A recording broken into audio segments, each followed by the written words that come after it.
everybody. Welcome to another episode of Cape Rugby TV. We, of course, carry on talking about what's happening in the world of Western Province Club Rugby. Big thanks to our partners on board with us here at Cape Rugby TV. As you know, Score Energy Drinks, of course, on board with us, and you can win yourself a case of Score during the course of the show. Just keep your mobile phones handy. In fact, it's now a double-up competition where you can win a case of Score as well as a set of 24 Cape Rugby TV masks. Just to give you an indication of what the mask looks like, there you see it. So keep your mobile phones handy. Of course, Direct Access, your financial services partner, MChem 24-Hour Pharmacy, and Thorburn Security Solutions, all on board with us here at Cape Rugby TV. Folks, we've got a nice, interesting show for you this evening. We're going to be catching up with Gershwin Williams. It's a re-catch-up after we spoke to him about how things are happening at Atlantis Rugby Football Club. And we'll be crossing to Driekus Hanke, as head coach of Stellenbosch University, or Marties, as they start looking at preparing for the Varsity Cup. We'll also speak to Durban Old Boys chairperson, Kobus Roberts, and we'll be crossing in a second or so to Jerome Paarwater, as they, of course, start preparing for the Under-20 Championships next year, as well as the SA Cup. And Jerome is on the line with us at the moment. We're going to cross to him in a second. And, of course, as you will know, the players, the Under-20 players, have been testing and are training at the High Performance Centre in Bellville. But to tell us more about that, we've got Jerome Paarwater on the line. Jerome, how are things there with you, meneer? No, I'm very good, JP. As you were saying now, a few months ago, the club guys, I think they didn't think that they're going to be involved with rugby this year. But yeah, we're busy. The guys are looking good. Jerome, one of the things that you're going to have to explain to me tonight, I know that we do this regular update to find out what's happening with the world of Western Province Club Rugby. One of the things you're going to have to explain to me now is the difference between the Super Sport Challenge and what we've got coming up in 2021. Yeah, JP, I think it's confusing for a lot of people, but it's just a name change. So SA Rugby call it the SA Cup and not Super Sport Challenge anymore. So it's basically the same competition, same formats, but it's just a name change.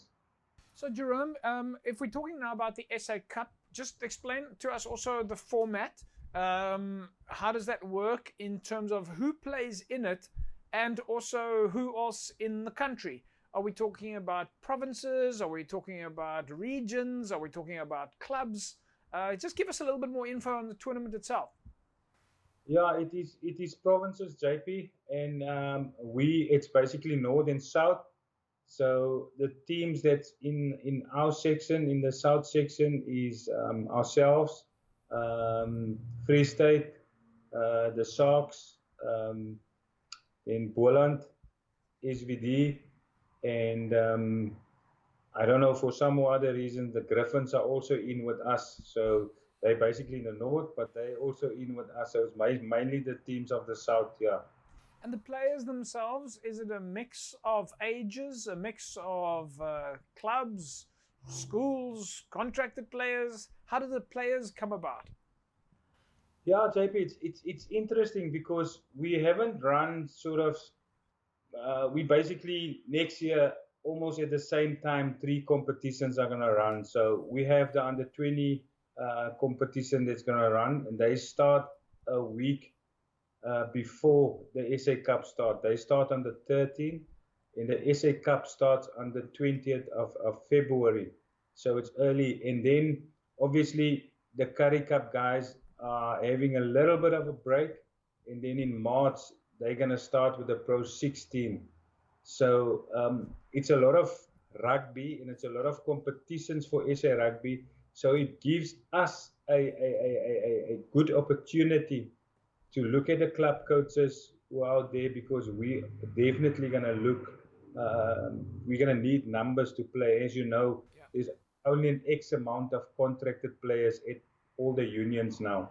So you've got a lot of club rugby players in your space at the moment.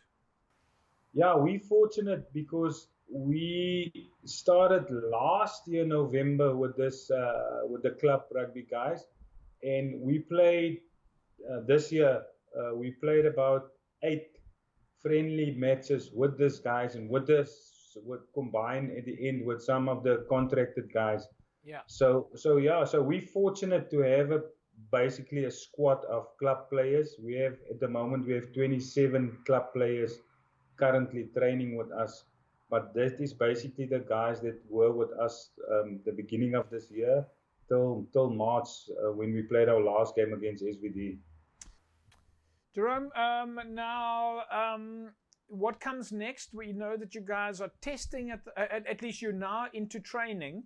How many more weeks of testing or training are you going to be busy with?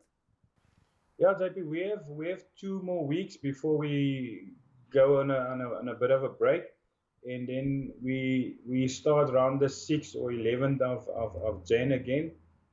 As I explained to the players, there's not much time because our competitions start in February, and we also plan a few warm-up games against the universities come early January.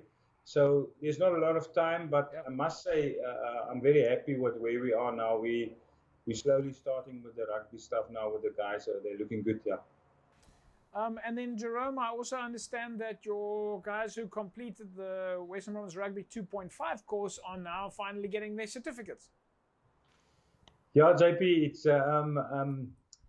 it's actually, we wanted to give them the certificates long ago, but the guys have been busy.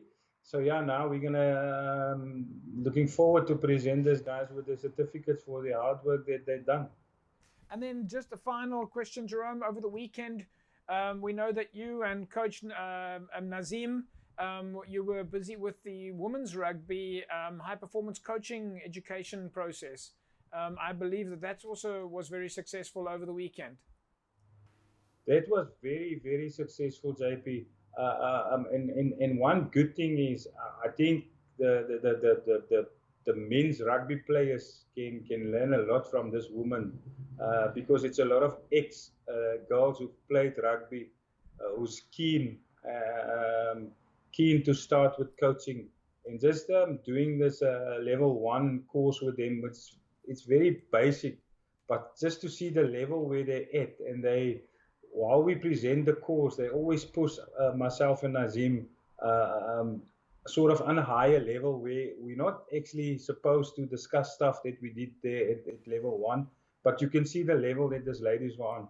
They're interested. They want to find out more. So, Jerome, that's fantastic. We're going to leave it at that, and we commend you guys for the effort that you're making with in the direction of promoting women's rugby, and of course we will be following that progress and keep everybody up to date. Yeah, JP, just one thing, just a reminder to that ladies or any other coach in Western Province. We train Monday evenings at 6 o'clock and Wednesday evenings at 6 o'clock. So anyone is more than welcome to come and see. It will help a club coach. It will help these ladies a sort of a pre-season, how you start the pre-season. So they're more than welcome to join us at the HPC.